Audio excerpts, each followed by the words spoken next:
Good morning, everybody. I think this video is appropriate first thing in the morning because a lot of us eat bread in the morning, and I'm one of them.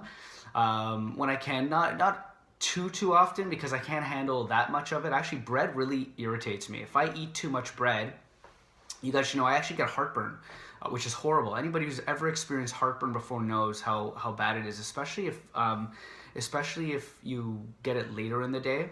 And for me, it does get worse on as the day goes on. So, first thing in the morning, depending on the type of bread, I could usually tolerate, maybe like one slice of a really good bread, and I'm fine for the whole day. No bloating, no irritation whatsoever. But if it's later on in the day, especially if it's sort of like mass-produced bread, not just the packaged kind, but even in local bakeries, if they're using that fast process to create a bread, that mass-produced process, just adding yeast, white flour, and it's just that quick process. Even though it might be wholesome ingredients, it can still irritate me actually. And I'm not alone. A lot of people are in that same boat.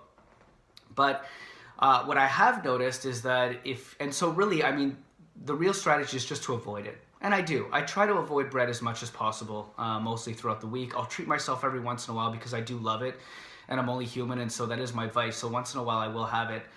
But I think the best strategy really is to avoid it for the most part. However, there are two breads in particular which I find I do very well on, and a lot of people do very well on. They're just harder to find, but they're becoming more and more available as awareness increases. The first and best bread, that's why the title of this video is Second Best Bread, at least that I've ever seen anyway, is the Old World Style Fermented Naturally Leavened Bread. I filmed a video earlier. I'll link that up below. You can go and watch that, why it's so valuable, the fermented kind. And also why it's so rare, because it just takes time to create. The second best bread that I've ever tried it's not only this brand, but I do love this brand. People have been asking me, they've been giving me shout outs to which brands I love. So this is Silver Hills. You can see that brand kind of like right there. It's just a great company. I could see this company being bought by some huge corporation. I'm not sure. All the buying trends are right there. It's just great, tasty, flavorful bread.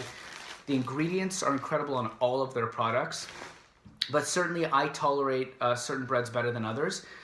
What I love about some of the breads is that they're sprouted, and that's what makes it, I think, the second best bread that I've ever had is sprouted breads. Not just by them, but even if you can find a local bakery that sprouts their bread and their grains, you might find the same, especially if you do have a sensitivity to gluten, a sensitivity to wheat, if you get bloating, and if you have irritable bowel syndrome, or any sort of irritation, you might find that actually eating a little bit, here's the key, a little bit, don't go crazy.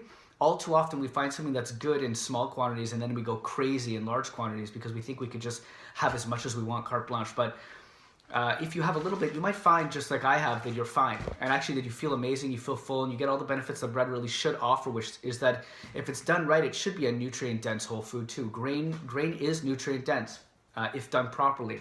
The problem really lies in the mass production of bread. When you're trying to feed the masses and you speed up the process of creating bread, what happens, obviously, you have processed ingredients. The ingredients themselves are lower quality, but then also you end up stripping the product of a lot of the nutrients, like highly refined, highly processed wheat, for example.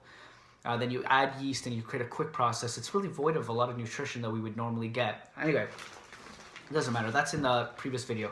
What I love about these guys and what I love about sprouted bread is that essentially sprouting unlocks a lot of nutrition. Actually, there's an amazing article that goes into a lot more detail, which I'm not going to spend in this video. I don't want to go too much in the nitty-gritty because there's a lot of science involved and a lot of terminology involved, but it's an amazing article, and I'm going to link that down below here.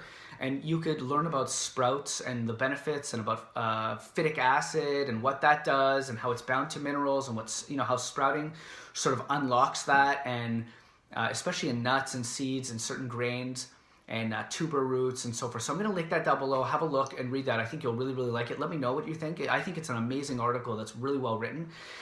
But for the most part, sprouting breads, when you think of a seed, this goes for a lot of sprouted goods. Sprouted brown rice is a great one. Sprouted quinoa, if you could find these grains, there's a company, it's called True Roots, if you could find them. I'll try and include that in the description as well if I remember. True Roots, they do a lot of sprouted stuff.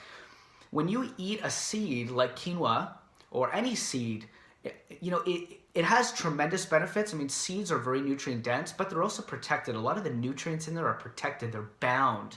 It's almost as though nature's made it really difficult for us to eat precious seeds because they're sort of the foundation for life in a big way, right? That's a theory. I don't know for sure. When you sprout it, when you take that seed and you allow it to sprout, really you're sort of allowing it to grow into like a mini baby plant. That's sort of what it means, right? You're taking that seed and it kind of just sprouts just a little bit, like when you eat bean sprouts or broccoli sprouts, alfalfa sprouts. It's like that, except not even grown as much. It's not even given as much time. It's just sprouted just ever so slightly. And you could do this at home, by the way. There's fantastic videos where you could take grains like wheat and you could sprout it on your own. In fact, I've done it and it tastes fantastic, and you'll see it tastes completely different than most breads that you're probably used to. Just the flavor of the wheat itself, when you sprout it, it's incredible. It's very nutrient dense. When you sprout it, what you do is you unlock a lot of the enzymes. When you eat the seed, a lot of those enzymes and a lot of the minerals you can't really get to. It's very hard to digest. Even though it's nutrient dense, you're not really able to access a lot of that. You're not able to access a lot of the nutrition from the seed.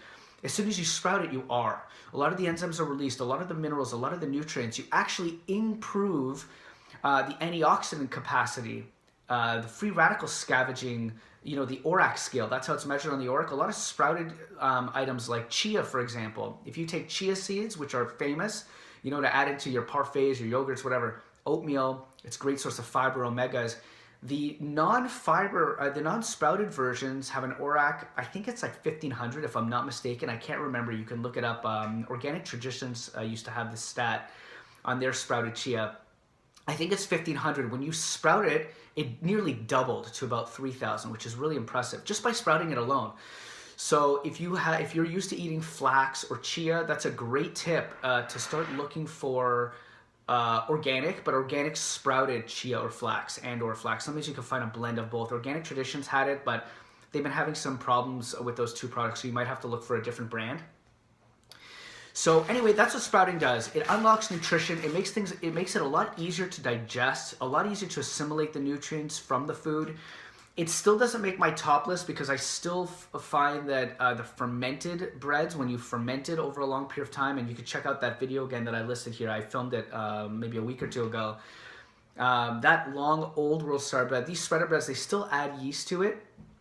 So it's still part of that manufactured process, but the grains themselves are sprouted, so you're able to unlock that nutrition. I find I'm fine. I think if I had to choose one, I'd probably go with the naturally leavened, old world style fermented bread where they're using ambient yeast from the air. But either way, this fermented style bread, sprouted breads, try them out. Let me know what you think.